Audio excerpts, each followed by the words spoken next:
په پکتیکا کې د خپلواکۍ په ویاړ د 20 کلن ستړي مزل تر نامه لاندې لویه مشاعره ترسره شوه چې د ګڼو پکتیکاوالو سربیره پکې د هیواد له بېلابېلو ولایتونو ځوانانو، لیکوالانو او د شعر او ادب مینوالو برخه اخیستې وه.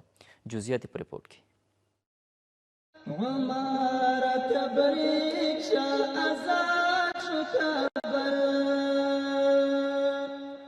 هغه اوازونه چې نږدې 20 کاله پرې بندیز وو، خو اوس یې غږ نږدې په ټول ښار کې اورېدل کېږي او مینوال یې د الله اکبر په نارو بدرګه کوي. دوی د خپلې ستړې مبارزې ترخې او نه هېرېدونکې شیبې د شعر په ژبه بیان کړې او په ډکو سترګو یې د خپلو شهیدو ملګرو یاد تازه کړ. او په تا دا خاوره ناس کوي، په تا اسمان فخر کړي، و د برودو په ور سویه و لونګه قربان. هیواده ستا په مظلومیت خو ټول جهان خاموش و، ستا د دې سترې کارنامې اعلان به څوک ولیکي؟ د حریت ناوې د واده اعلان به زه ولیکم، د جمهوریت د جنازې اعلان به څوک ولیکي؟ د مشاعرې ګډونوالو له غربي ښکېلاک څخه د هیواد خپلواکي یو ستر ویاړ وبالو او په خبره یې دغه ازادي د زرګونو افغانانو په وینو ګټلې چې دلته یې ملګرو ورته ترانې لیکلې وې.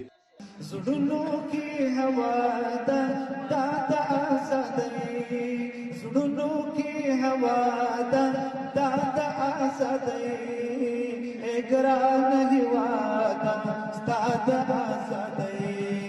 د ګلاب ګلاب ځوانۍ بلا دې واخلم، د ملنګې زندګۍ بلا دې واخلم.